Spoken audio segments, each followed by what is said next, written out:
Hey everybody, Spigel here. Just wanted to make a quick apology for the crap audio that you're about to hear coming out of my mouth. I had a technology issue before the show started, and ultimately I didn't notice that anything was wrong until the show was over. So, what you're about to hear is exactly what we recorded. It's still pretty good, I think. Sorry. Hey everybody, did the news get around about a guy named Butcher Pete? Old Pete just flew into this town and he's chopping up all the women's meat. He's hacking and whacking and smacking. He's hacking and whacking. Hello everybody, welcome to a brand new episode of Effortless. Today, I am your host, Mr. Piddle, and with me is Spigel. Hey, we're all alone again. It's kind of sad, maybe. Do we really need a third person? No, never again. We will never have another guest on this show ever. Never. We're too good. Love you, Peter. So today we have a few more things. Pizza? What? I ate a lot of pizza today. Oh, we were just commenting on food. Or Yeah. I should say drinks. You got this delicious thing from Taco Bell called the Sangrita Blast Freeze, and I was talking about how much I freaking love that thing. It's so good. Everyone should go out and buy one right now, and then come back and then listen to the show as you drink your delicious Sangrita Blast Freeze. And if it's between 2 and 5, you can get it for $1. Oh my gosh. I feel like I'm in an advertisement, but You are. no, we You have are. not sold out. I'm just really in love with this thing. That's it. Actually, I'm going to throw it out there. I used to think the Code Red was like the best Mountain Dew soda ever.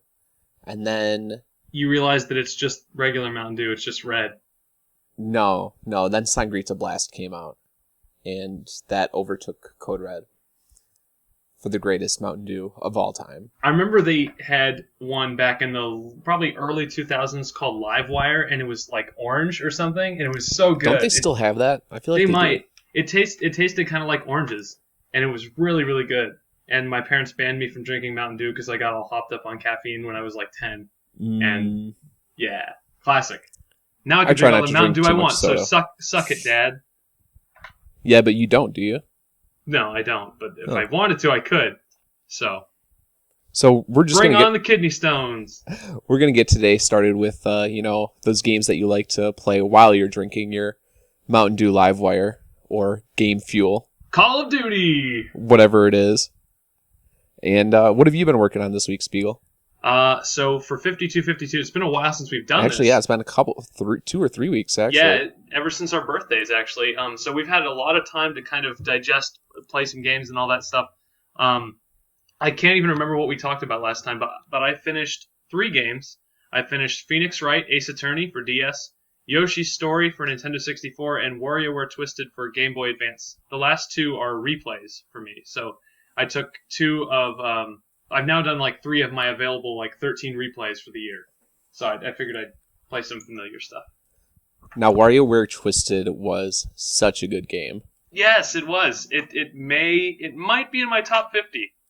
It's the best WarioWare game. It's full of unique concepts, and it's not even a super unique concept now because everything has gyro in it. But this was like the first thing, really. What was that? It was like a tilt and tumble game for Game Boy Advance. I can't remember. Was it The Kirby? Yeah, and then there was Yeah. DK King of Swing, and those. The issue also with the used- Kirby game was if you had the Game Boy Advance SP, it like didn't work because it was like upside down rather than right side up. So I believe that's right. I'm pretty sure it was with Kirby. I can't remember, but anyway, WarioWare Twisted is really, really good. It's a darn shame it's not on Wii U eShop. I don't know why it's not. Wii U, the gamepad gyro motion and everything, so I don't get it. But if you can track down a copy of WarioWare Twisted for Game Boy Advance, I highly recommend it. So Yes. Very good game. I think I got it for like $10 from Toys R Us on clearance. good. So for those of you who don't know, I mean, you probably most of you know WarioWare, but WarioWare's like full of just a bunch of like 3-second long micro games. It's always a bunch of quirky things. Yeah, and like it's really pluck funny. the nose hair or Yeah, exactly. And WarioWare Twisted I played when I was a kid, and I'm like, I'm going to buy this for my birthday because I haven't played it in like 10 years or whatever. And I played it. It was just as good as I remember. I gave it a 4.5 out of 5, and I just finished like getting all the little souvenirs and collectibles that you can get in that game. Like, you can use the gyro to like grate a carrot or a slice of cake, or you can like wring out a wet towel. And it's like all this random crap that doesn't make any sense, but there's like some really fun things you can do in that game. Are the WarioWare games any good anymore? I mean, there hasn't been a legit one since WarioWare Smooth Moves on Wii in like 2007, but that was also a really good game too. I thought there was one on the Wii U. It's called Game & Wario, and it's okay. It's not really a traditional WarioWare game though, because it's not micro games. It's like, I can't remember how many. It's just regular mini games. It's closer to a Wii Party U type of thing. Oh, yeah. But admittedly, it's probably better than Wii Party U, but that's not hard. So, anyway, I gave WarioWare Twisted a 4.5 out of 5. Excellent. So, yeah. I'll get to my other ratings in a minute. What did you play? You played a lot. I did play a lot. So I recently picked up the Rare Replay. So some of you might think that I'm cheating a little bit because I'm playing shorter games. Nah, but it's 52 games. It's not 52 52-hour games. Yeah, exactly. So I mean, I've been playing shorter games, but I'm fine with that, and I'm still introducing myself to new things, and I'm a little older. I have family. I don't always have time to play these grand 60-hour adventure games. And it's a shame because, yeah, I just don't have time to play massive games all the time. So, like, I just got Batman Arkham Knight and haven't been playing it too much. Instead, I've been playing Rare Replay more often just because, I don't know, the games are shorter, they're easier to digest for me at this point. And first game that I beat was the first game in the collection, and that is Jetpack. And it's a more of an arcade-like game. You may remember Jetpack from Donkey Kong 64 in that minigame you had to play in Cranky's. I'd never played Donkey Kong Kong 64. But other people yeah, other played people. that game. Yeah, but I played Jetpack. That was the first game I played, and it's originally for the ZX Spectrum, which is classic gaming console, which we've all played so much. Yes, especially those of us who don't live in the United Kingdom. I'm curious now, because we looked up a few stats on the ZX Spectrum before we started the show, and it's a UK-only, like, kind of early computer, and it sold 5 million units between 1982 and 1992, which may not sound like a huge number, but this is just in the United Kingdom.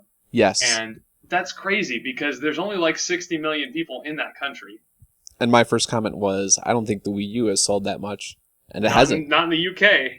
Yeah, the Wii U sold, what, maybe like 1.5 million in the UK? Maybe? So for it to... I mean, for a home computer to sell that much in the United Kingdom when there were like, what, 50-some million people? That's amazing. So basically, Dan and Chris, ask your parents if they ever played the ZX Spectrum, because the odds are they probably did. Dan and Chris probably have one. Yeah, they stored probably away never somewhere. mentioned it.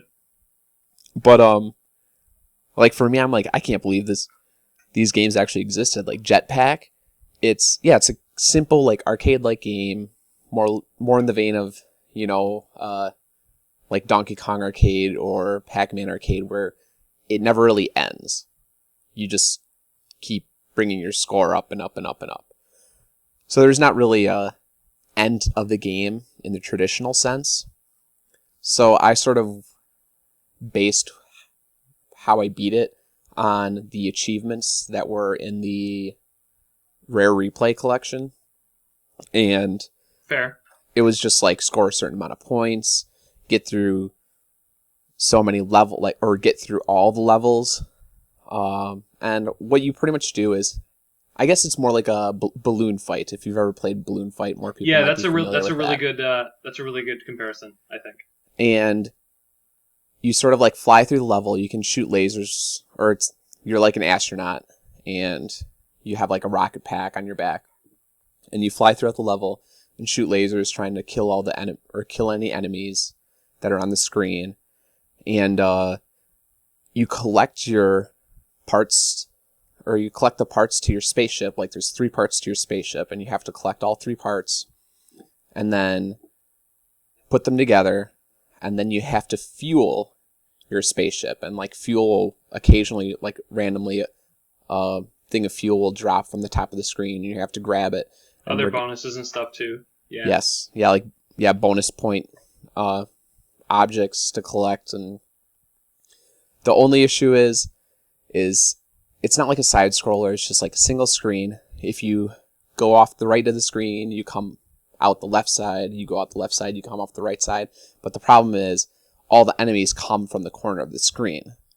Yeah. So if you ever have like some fuel that you need to pick up off like right by the edge of the screen, just don't go over there, wait for it to go away, because you're going to die. Yeah, it's just, well, you like have to get it, so it's best to not even kill any of the enemies on the screen, because when you kill an enemy respawns, and it's going to respawn on the edge of the screen, and you're going to have a chance of killing yourself.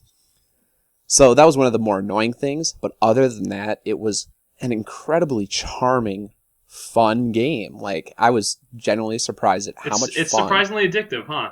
Yeah. It's just one of those. It's one of those like classic arcade games that is just really fun to play. Yeah, it was a ton of fun to play, even though I have my frustrating deaths. And the game came with all the retro games in Rare Replay come with a rewind feature. So like, if you ever die, you can like rewind the game a little bit to where you weren't because dead. We now live in a society where it's unacceptable to like not have an emulation feature where you can't, which lets you save states or whatever. I kind of feel like they're missing the point a little bit, but I don't know, whatever. And so for me, like, if I died in the middle of the screen at all, I was like, whatever, I died. But when I did have those cheap deaths on the corner of the screen, I was like, I'm rewinding that. Screw that. That's not fair. We should change the name of the show to Old Man Gaming, because that's basically what it is at this point. Just complaining about everything that's new. Pretty much. Although I really like these new features in a way, and I'll get to that later when I get to one of the other games that I've been playing but have not yet beat. So you also played the sequel to the game, right?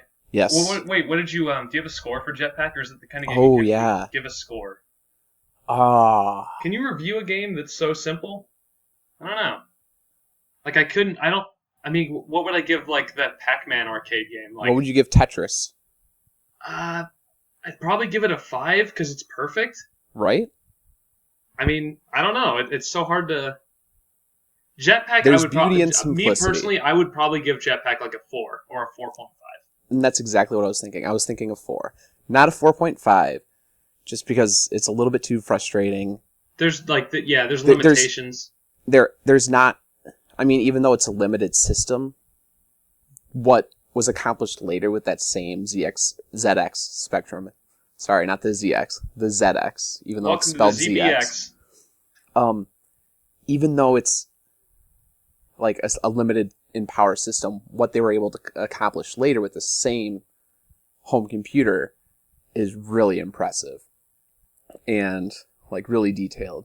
Yeah. So I feel like I can't give it a 4.5 or a 5. Like it's like comparing Super Mario Brothers 3 to Super Mario Brothers, is what you're saying. Yes. Pretty much. Like the original is good, but the third one is just better. Yep. So I would give it a 4 out of 5. Fair score? Really fun. I really enjoyed it. Dying off the corner of the screen, a little frustrating, but there are ways around it. And it's genuinely like gradually more and more challenging, but it does hit that point where it's just recycling the same things over and over, and there's not more and more. It doesn't like keep compounding the difficulty as much as I'd like to see. So you also played the sequel. How was that different? Yes, so the sequel to it, Lunar Jetman, which I also beat, it's a little different. Like, in this one, you actually can scroll side to side. And the whole level is sort of like I guess it wraps around itself in the end. So if you keep going right, eventually you're going to find yourself where you started, if you keep going right. But you can also go left. Just like the real world. Yes, just like the real world. And you're pretty much on a planet surface. Very small planet.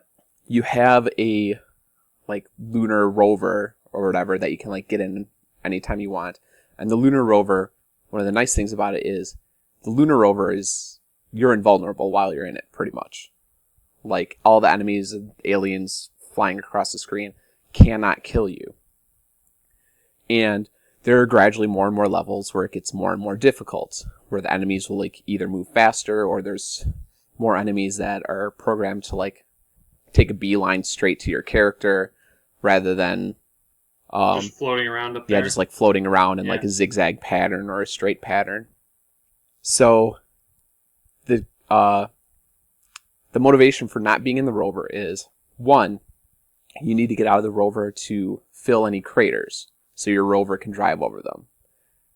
Okay. 2, the level has a special gun you can get for your rover, and you can only collect the gun as a space, like when you're just with your jetpack, I guess. Okay.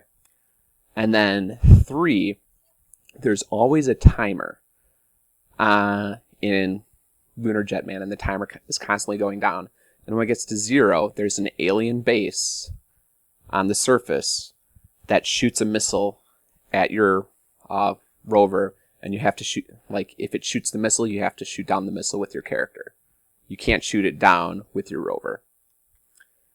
And, like, gradually it gets harder and harder, so, like, when you first start, you only have to shoot this missile, like, 7 or 8 times, but then later in the game, like, you have to shoot the missile, like, 20 times in order to shoot it out of the air, which gets pretty challenging. And the other thing is, you can collect a bomb with your jetpack character, or your astronaut, and you can blow up the alien base with that bomb. But you can't pick up the bomb when you're in your rover. So it does sound like it kind of improved the gameplay of the first one a little bit by giving you a little bit more variety, is that right? So would you say the game overall is better? Actually, I would say no, unfortunately. And that's for a couple reasons. The timer thing, it's not... Finding the alien base wouldn't be so bad, except when you're out of your vehicle, as you fly, you have a certain amount of fuel in your jetpack. And when you run out of fuel, you're pretty much a sitting duck on the ground, like walking really slow. You can't do anything. You can't like shoot at an angle. So you're pretty much dead in the water. There's nothing you can do to prevent yourself from dying. So yeah, whenever you leave your rover, you start running out of jet fuel. And one of the other issues with that is when you try to pick up the bomb and carry it to the alien base, you fly slower, but you use up jet fuel at the same rate. So once I got to the later levels, I'm trying to find these alien bases to like blow it up with the bomb, except the alien base is so far away that I run out of jet fuel and I can't even get there. And like the only way to refuel your jet fuel is to go back to the rover and go back in the rover and then leave the rover again. So it just became like really frustrating because I hit this point where I'm trying to get further and further into the game and get through the first 10 levels, because you have to get through 10 levels in order to get an achievement. Get the achievement, and that was like the hardest part for me to do. And trust me, whereas Jetpack I rarely use the rewind feature, Lunar Jetman I used it a lot. It was frustrating. In the grand scheme of things, I don't think I can score it very well just because of all those limitations. I mean, they tried to make it better, but in the end it was worse. If it didn't have the fuel limitation, I think it would have been a better game. But because it had that fuel limitation, I think it's a worse game. And I'd probably give it 2.5 out of 5. Ouch. So... Well, they can't all be winners. It was a slog to beat that game. Honestly, I was surprised to find out that Rare had made 30 games. Like, I didn't know they've made more than 30. I know, and I didn't know that they would have 30 games they could put in a catalog. So, I mean, they had to fill it out somehow. And I guess this was just one of those examples. I did want to touch on Phoenix Wright Ace Attorney, which I played just very briefly because I think I talked about it already. Yeah, you did. It's basically... So I finished it, and it was really good, and the cases were really good and absorbing, and so most of them were anyway. And it was entertaining, and I liked the way that everything progressed.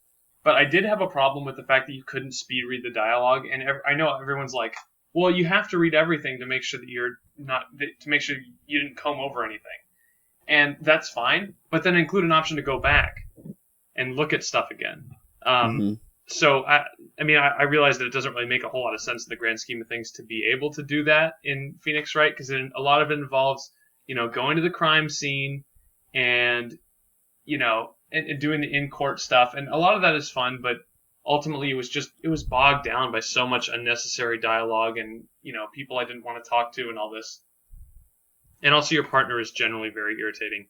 I do remember when I replayed Phoenix Wright Ace Attorney for the first time, when I got to the court cases and you do the original witness testimony, you can't skip the slow pace of the dialogue. Yeah, what the heck? Why not? After that you can, and you can just like breeze through it really quick as you're trying to find spots to raise an objection or to challenge. And by the way, raising an objection is very satisfying because you always get to that moment where you're like, wait a minute, that doesn't make sense. I'm going to object here. Although, I will say that at points there is some struggling with, like, where do I present this evidence to not lose points with the judge, because, like, you do have, like, for lack of a better way of phrasing it, you have, like, 5 lives. And if you mess up 5 times, you lose, and you have to start the trial all over again from the day that you started. Which, I remember... And then you can't skip the text. So, it's frustrating. I remember one of the frustrating things for me when I played it, like, the very, very first time, is I think it was the 5th case. And I had sort of gotten ahead of the actual trial in terms of, like, the inconsistencies I was seeing. Like, you knew where they were, and the trial didn't know yet. Yes. And so I'm raising objections, and I'm presenting, like, a piece of evidence, and I'm like, it's, like, clearly this is the evidence, but it wasn't. And, like, exactly. I remember I got stuck in it for a while, and it was like the one time I actually had to look at a guide for the game, and I was just like so frustrated because like the very next thing I did was present that piece of evidence that made sense to me. Right, yeah. So there were little things like that weren't fantastic, but ultimately it did turn out to be a good, enjoyable game. It's very unique. It's like my 3rd visual novel or whatever I played this year. Yeah. So it is a visual novel. As opposed to the gameplay in Virtue's Last Reward, there really is no gameplay. It's just you go around and you collecting clues is like all the gameplay you're going to get. Mm-hmm. And so as a result of that, it ended up being more of a slog than I wanted. It just felt like it was 5 hours too long. So I gave it a 4 out of 5. But don't let like any of that stuff detract you. It's still a really enjoyable game. It's written so well that you can look past a lot of that stuff in the moment. But looking back at it, it's like, well, that was kind of an issue. Yeah. Valid points. So that's my Phoenix Wright Ace Attorney experience. I'll go my last one here. And then you know what? The games I'm working on, I'll just talk about them next week after I beat them. Oh, you can talk about them. We'll make it quick. No. Let's talk next week. Oh, I want to talk keep about people coming back so much. We'll tease them and they'll have to come back next week. All right. I also played Yoshi's Story for N64. A game I adored when I was a kid because the gameplay was so unique to me at the time, being almost not an open world platformer, but a platformer where you weren't on the clock, you were just kind of exploring and looking for things. And then I grew up, and then I played Yoshi's Island, and then Yoshi's Story just doesn't look so good anymore,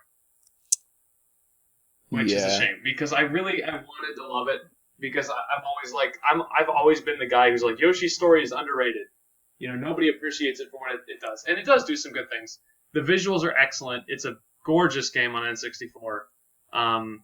It still holds up, even, which is not a very common thing. And the gameplay where you go around and you try to collect the fruit is good.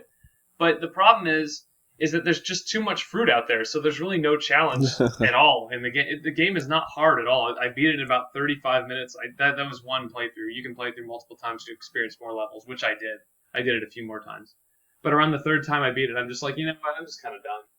Because I feel like I've just seen everything.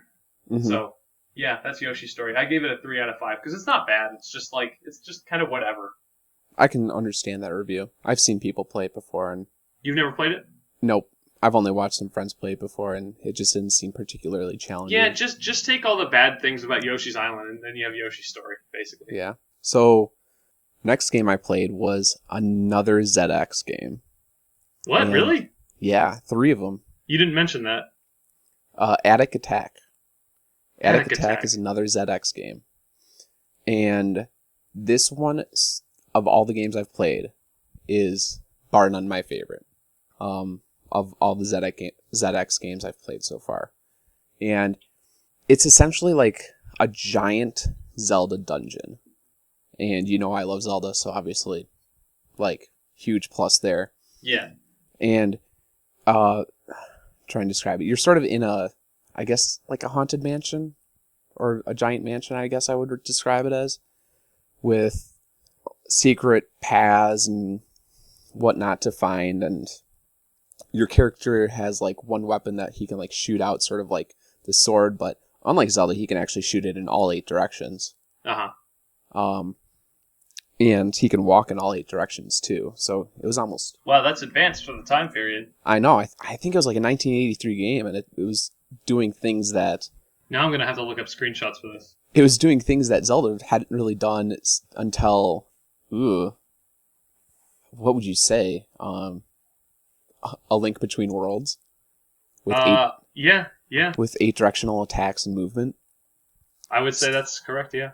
Wow, this game looks nuts. So... I want to play this. So yeah, it's like this giant Zelda dungeon, and there's a bunch of items throughout the dungeon for you to find. The items have like various things that they can do, whether it's kill special monsters in the dungeon, like there's like a Dracula vampire to kill. There's a hunchback that's sort of blocking a door that you need to get through. And it's just this giant maze. And there are a bunch of locked doors throughout this game, and they'll have like different colors to the doors. Like there's a blue door, green door. There's a lot of different colors all over the screen that I'm looking at here. Blue, green, red, yellow. And the yellow key was always pretty much in the same room, but the blue, green, and red, like all these items, or most of the items in the key locations, are randomized every time you play the game. So every time you play the game, it's a little bit different from, like, in terms of where you're going to find these items. So everything was randomized too. That's super advanced technology. Yes, I know. It's really, really cool, actually. That is very impressive. And like the layout of the dungeon is always the same, which is like almost a good thing. But like this mansion, it is huge. I'm playing this game and I'm completely lost. When I finally did beat it. Oh, this is also the only game, ZX game so far, that I played where I did not use the rewind feature at all. And yeah, I'm like trying to find my way through this mansion, and I'm just completely lost. And it reached a point where, like when I finally did find a new area, I was like, whoa, wait, how have I not come across these rooms before? Like suddenly I found like this area where there's a bunch of locked doors everywhere. And it had taken me forever to find this place. Like, and then there are times where I have like one key and I'm frustrated because I can't find these other like 3 keys in the game. It took me forever to, find everything. I mean, I don't really know how else I can gush about this game. In the grand scheme of the game, your goal is to find 3 pieces to, like a key to the front door so you can escape this mansion. And the issue is you can only hold 3 things in your inventory. So you sort of need to collect the normal keys, which is like, the yellow, blue, green, red. Uh-huh. But again, that's 4 keys. You can't hold all 4 keys at once. So you sort of really have to memorize the layout of the castle. And like where mansion. You drop stuff when you... That sounds really interesting. I'm now intrigued by this game. And Attic Attack is now the #1 game I want to play on Xbox One. It is, like, I really can't gush about it anymore. I'm going to give it a really high review. But I beat it. I want to play it again. I actually want to go back through the game and I want to draw out my own map. Like, it's one of those games. Oh, nice. Where like you would do with the original Zelda if you didn't have the manual. That is the last game where I drew out a map of, like, the dungeons. That was, like, level 8 dungeon of The Legend of Zelda. I drew out a map for it because it was so confusing. Because F that dungeon. And this game is, like, that dungeon times, like, 2 or 3. Wow. So, yep, I highly Rare suggest used to make playing. good games, right? Yes. Yeah. This game is probably one of the best classic games I've ever played. Wow, that is high praise. High praise. I mean, I can see it being a game where eventually you're going to get sick of it and not want to play it anymore. But you're going to get a lot out of it, and like it's going to take you a while to memorize this castle and figure out where everything is. And yeah, even when you figure out where most things are, a lot of it's randomized anyway. Yeah. So, man, it's a tough one. I don't know whether to give it a 4.5 or a 5. It sounds to me like you want to give it a 5. Do it. And I think I'm going to give it a 5 because based on the limitations of these systems in that age, I don't really know how you can make a more enjoyable, fun, and addicting game. It's actually has such a cult following that I'd never even heard of it before today. Cult following. One of the other games, I think I'm just going to go ahead with the last game that I beat and played. You got two more games. You have 1 minute for Monument Valley. Yes. Oh, I'm going to leave that for last. I'm going to go with my last Rare Replay game. Okay. And that was Perfect Dark, which I think I might go back and play again, even though it won't count for another playthrough. Just even because though you wanted to. Yes. Yeah. I only beat it on Agent, and the game is so different when you play it on Secret Agent and again on Perfect Agent that I just want to go through it and like complete it 100%. Because it's just such a well-made game. Even now, I had like a blast with it. And I'll admit, going into Perfect Dark, I was really concerned that it wouldn't hold up. Yeah, like a lot of Rare games from that era, admittedly, did not hold up very well. Or a lot of games, period, from that era. Yeah, yes. So, yeah, I was really concerned it wouldn't hold up, especially because it's a first-person shooter, and first-person shooters have evolved so much from GoldenEye and Perfect Dark. Right. Especially in like the aiming and how aiming's handled, and yeah, the gameplay as you're going through campaigns. But I guess that's like one of the nice things about Perfect Dark is the gameplay when you play through the campaign is just so intricate. The way it changes when you play from Agent or Secret Agent or Perfect Agent. I started, like before we started this podcast, I started playing on Perfect Agent again, and yeah, I know you made me wait long enough to start the show. You're like, hold on, I'm playing Perfect Dark. One of the things I had forgotten was how when you play the Villa level in Perfect Dark, at the beginning of the game on Agent and Secret Agent, you start as a sniper and you have to shoot these two guys that are like holding up a hostage negotiator. But when you play on Perfect Agent, instead of starting in the sniper position, you actually start as the negotiator in the game.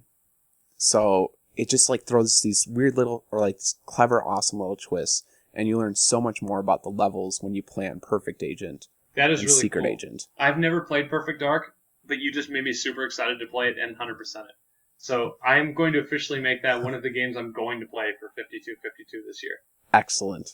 As you should. I own it on Nintendo 64, so I'm gonna do it. I don't know when, maybe soon.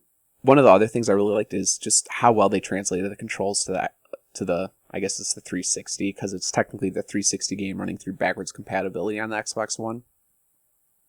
But by the way, Perfect Dark Zero is on that collection too, right? The Rare Replay? Yes, it is. Wow. I'm surprised they would even bring that up again. It's like if they put Bomberman Zero on like a Bomberman compilation. You know, I haven't delved into it at all yet, and I haven't heard good things about the campaign, but looking at reactions online, a lot of people seem to really like the multiplayer of, I think it was like Infection mode of Perfect Dark Zero. So hopefully I can get like a taste of that when I finally get around to it. Yeah. And hopefully the community hasn't completely died, or that it's seen a resurgence because of Rare Replay. But yeah, but go ahead with your score for Perfect Dark. Yeah, Perfect Dark, my score, I think I'm going to hold out just because I want to play it on Perfect. Okay, that's fair. On Perfect Agent first.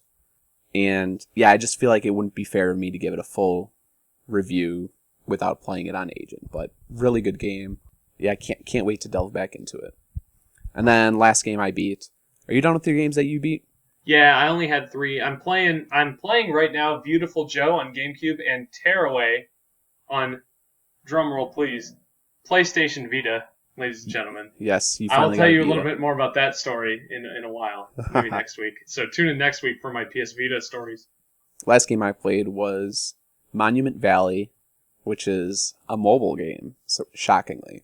And the reason I played it is... Hey, by the way, Fallout Shelter, Android now. It's on Android. Yes. So Oh, yes. I might try come it on out, Android. maybe. I just actually downloaded it, and I guess they updated it too, so it has a little bit more content when you get later in the game. Ooh.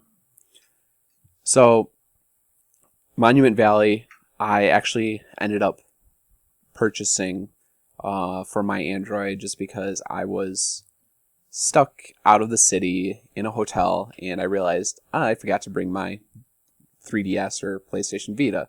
So I was bored out of my mind. I had nothing to do. I was traveling out of town for work, and I needed something to do. So I downloaded Monument Valley. It was, just $4. Not a big deal at all. And for those who don't know anything about it, it's a little puzzle game. You sort of design I think it's MC Escher's Endless Staircase. Oh, that's cool. And just think about that, just a whole game designed around that kind of geometry. So it's an isometric view of the levels, and it constantly plays with your perception based on your viewpoint. And I really like that because all the puzzles are based around that. And it's not especially difficult. It's not especially long. The way it's designed looks like it almost looks like Fez, in a way. In a way, I guess it's sort of similar, yeah. Yeah, like that's immediately what springs to my mind when I look at screenshots right here is Fez. And Fez is not the same type of game, but I think we'll need to make sure that we throw some video footage of all these games that we've played. Hold on, we're not talking about. It's not effortless anymore. If you make me do all this work. I'll give you the links. Tell you what, we'll find some links. We'll put them in the description, and then you can go watch those videos on mute and pretend that I did all this work. Okay? Yes. I don't feel like doing all that. We'll keep it simple for us, not you. Keep it simple, Spigel. That's my motto. So yeah, it's a clever little puzzle platformer, right? I mean, it tries to go with that cutesy direction, and you know how I feel sort of about that direction that games are going in. Well, where they're trying to be charming right now. I'm just sort of sick and fed up with it because we did have a talk about Tearaway last night. Yeah, I feel like there's more to games than just being charming, and a lot of these companies are now like, oh well, we can just be charming and people will buy our game, and I'm like, I want some content too. I want some good gameplay. But for mobile games, it kind of works though, right? I mean, would you say that? For mobile games, I guess it works. I mean, for me, it was more the level design, just making you think in a new way. That's what it was. It was like when you finally play Ocarina of Time and you're used to playing 2D Zelda, and now you're faced with these 3D dungeons and you have to change the way you think.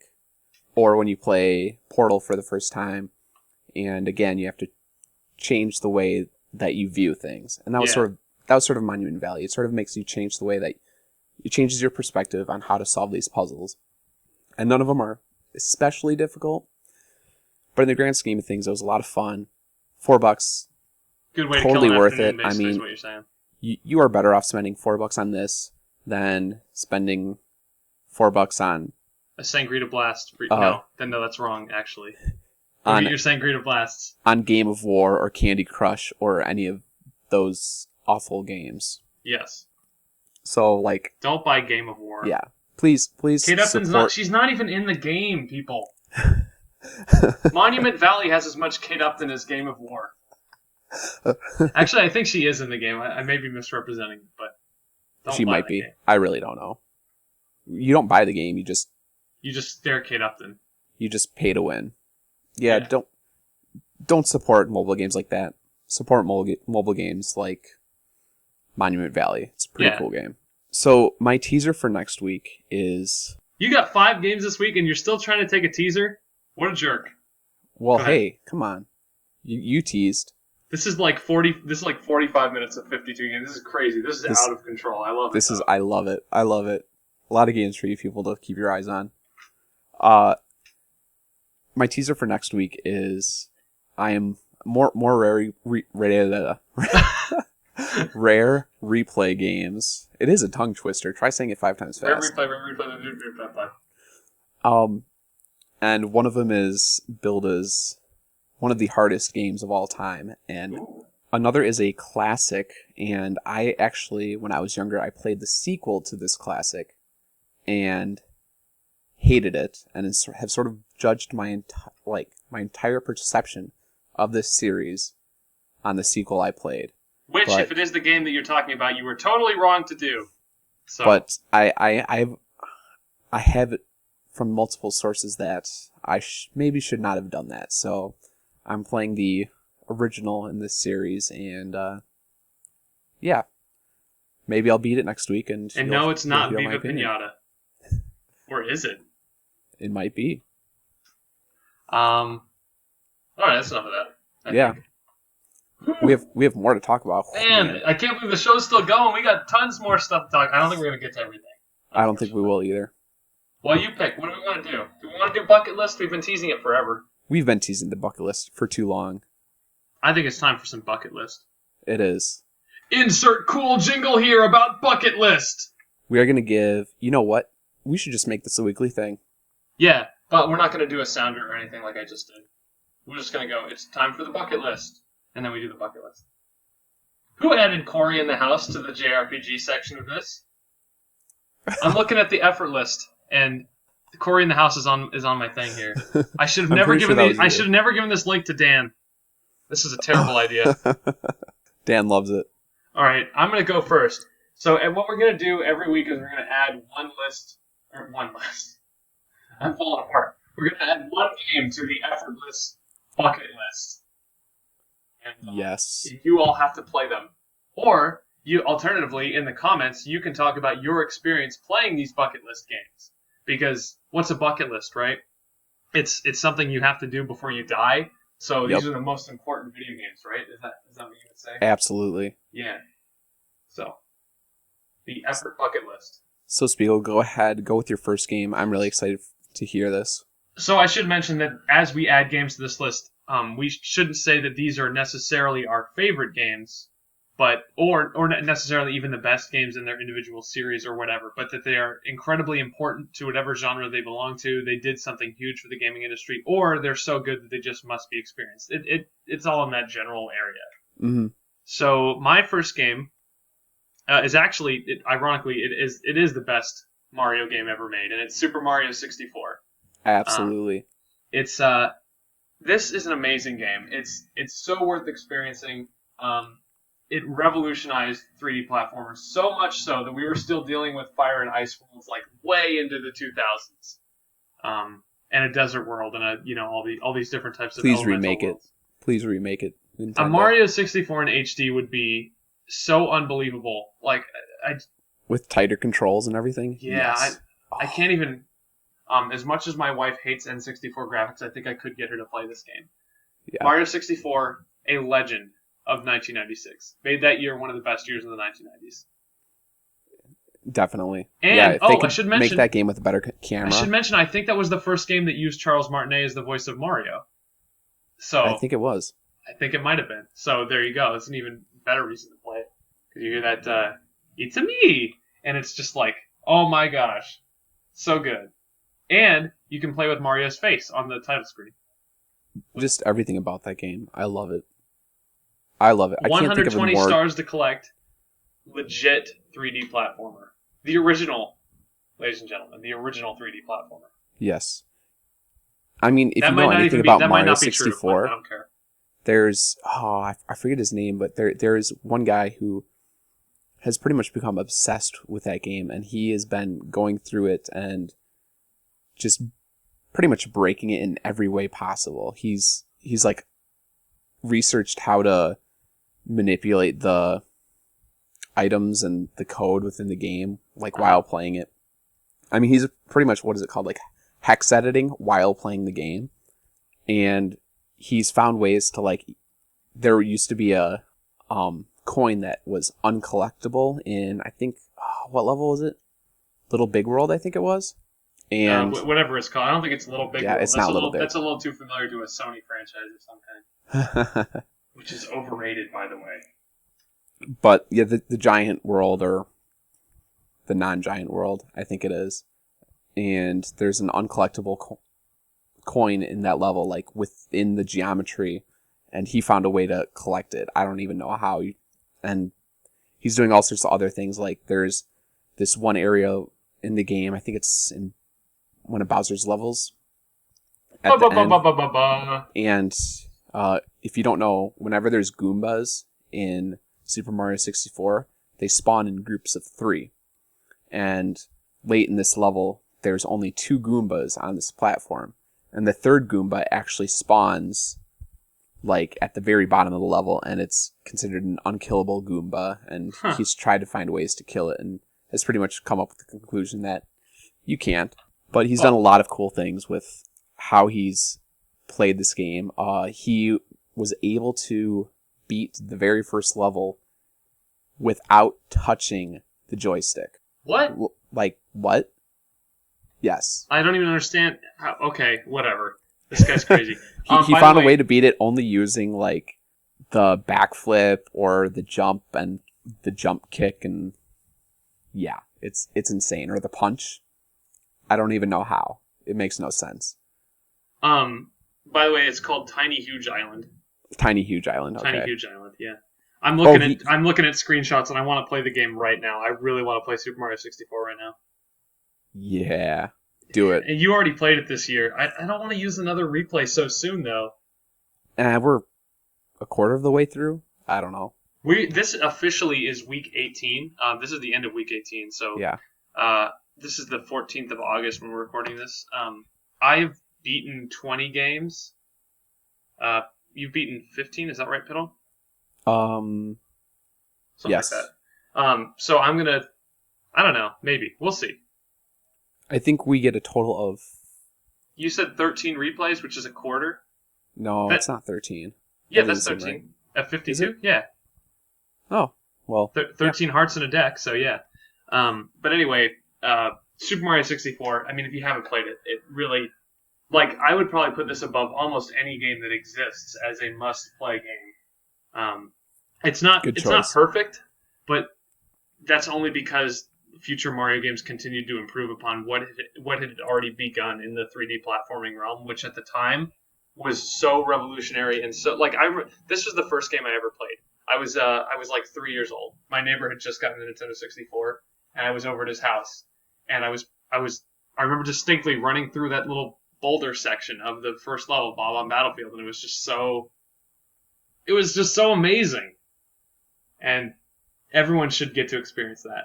Good choice. Maybe it doesn't mean anything if you're, maybe if you weren't born in the 90s, maybe this game doesn't mean anything to you. Maybe Super Mario Galaxy was like your first Mario game or something, and that's fine, and you'll probably feel the same way about it in 20 years that I do right now. But Super Mario 64 to me is it's one of the best games ever. It's one of the most important games ever.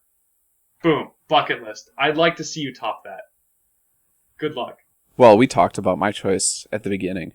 So I went in the direction of RPGs. At first I thought one RPG, but in the grand scheme of things, I thought about what's most accessible, right? Right. And this is not just accessible, but it is a ton of fun, and legendary in a way. It is a $1 billion juggernaut. And for good reason, because of the first game in the series, and that is Pokemon Red, Blue. Pokemon Red and Blue, easily one of the greatest games of all time. And like I said, it is accessible. Like, in terms of if you're going to introduce an RPG to somebody, I don't know what you could pick that is more accessible, simple, yet very deep, and like has a lot to offer. Yeah. And is also really addicting as the original Pokemon games. The crazy thing about the Pokemon games is, like, you can give Pokemon, like, it's probably the most recognizable game name maybe ever. Who doesn't know about Pokemon? Yeah. It's almost more recognizable than Mario. I think in America it absolutely is more recognizable than Mario. I think every kid today still knows what Pokemon is. Like 20 years later. Good parenting, by the way. You guys did a good job. You guys did a good job raising us kids. I was recently at a fair, and like one of the things that I like couldn't believe is it's like 20 years later from like the first Pokemon game, and I'm like walking through this fair and all these stalls where you play the games and you win stuffed animals. They all have Pikachu and Squirtle and Charmander. Yep. 20 years later. No love for Bulbasaur though, apparently. No love for Bulbasaur. Well, I think that's why they made it red blue and not red green. Poor guy. In the US. Hey, I like Bulbasaur. He's really good at the first 2 gyms. I mean, you can't do anything with him after that, but like competitive gaming with like the first few series, Venusaur was considered like one of the best Pokemon you could get. Darn right. Because of all the status effects, yeah. Yeah. Deal with it, metagamers. And yeah, sure he was weak to Everything. fire, but yeah, could do so much. He was weak to a lot of stuff. Yeah, fire, psychic, I think. Ice. Yeah. Bug. But like again, in terms of like how much the first game has to offer, it is really simple. I mean, it starts and it doesn't bombard you with too much to do. It just gives you 1 Pokemon, but yeah, eventually you can collect 6. And the characters that are there, like your little rivalry with... Your rival is actually tolerable in this game, which is nice because they're not in the later games. Yeah. Specifically from 5 onward, where it's annoying as hell every time you have to talk to your rivals, or worse, not even your rivals in the 6th gen, it's your friends. I don't have friends. I travel alone, man. My friends are my Pokemon. And the another thing with the game is it teases the legendary Pokemon all throughout. So when you finally get the chance to catch them, it feels really cool. Like it's like an accomplishment.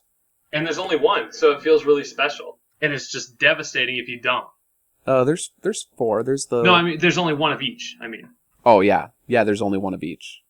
So, yeah, you get them or you don't. And, yeah, I don't know. It's a cool game. There's just so much that it offers. And one of the other cool things I really liked was that sort of twist later in the game when it comes to your final gym battle. Oh, yeah. No spoilers. But Yes. everyone knows.